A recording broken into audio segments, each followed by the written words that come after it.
Okay, so I just want to remind us Wilson and his new freedom, his fighting of the triple wall of privilege, trust, high finance, and tariffs. That's what's sort of keeping Americans from realizing their potential. Okay, so remember how Taft thought that it wasn't the president's place to lobby Congress to take action? Well, Wilson definitely disagrees because he takes a very bold step. He appears before Congress to lobby for lower tariffs. So while Taft, Roosevelt, and Wilson all want lower tariffs, Wilson will actually walk himself over to Congress, stand in front of them, and say, do this. And in 1913, we have the Underwood-Simmons tariff, which substantially lowers that protective tariff to rates low enough that will break trusts. So we're harming some big businesses here, but we're helping consumers. There will also be a federal graduated income tax. This is the 16th Amendment that will make up for lost revenue. He will also tackle banking reforms with his Federal Reserve Act of 1913, which creates 12 regional banks owned and controlled by the individual banks in their district.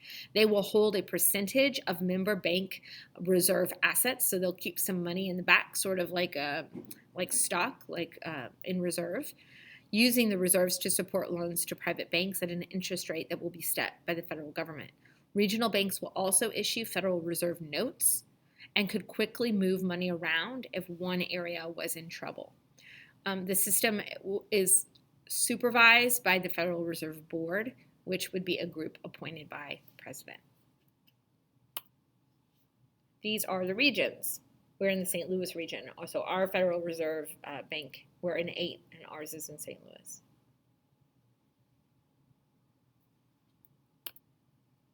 Wilson had also hoped to deal with the problem of monopolies in 2 different ways. He established the Federal Trade Commission and the Clayton Antitrust Act. The Federal Trade Commission creates a large regulatory agency that will help businesses decide if actions would be acceptable to the government. It had the authority to prosecute unfair trade practices. Of course, the members of the commission, get to define what unfair trade practices are. And they also had the power to investigate corporate behavior. The Clayton Antitrust Act, the original Clayton Antitrust Act proposed stronger measures to break up trusts. The conservatives do weaken it. Wilson doesn't do much to stop it. So listen, Wilson is definitely a progressive, but he understands that he can't stay in power without conservative support. And so he establishes a lot of these, like the Federal Trade Commission, but he appoints the members on it, and they're pretty conservative. He does a lot of things in name that in practice are not maybe quite as progressive as we thought. At the end of his first term, he starts to say, new freedom is new freedom over? Have the reforms been accomplished? Can Wilson now move on to other issues? Wilson thinks yes, and he starts to back away for some progressive ideas. He does not, for example, back women's suffrage. He allows segregation of federal agencies.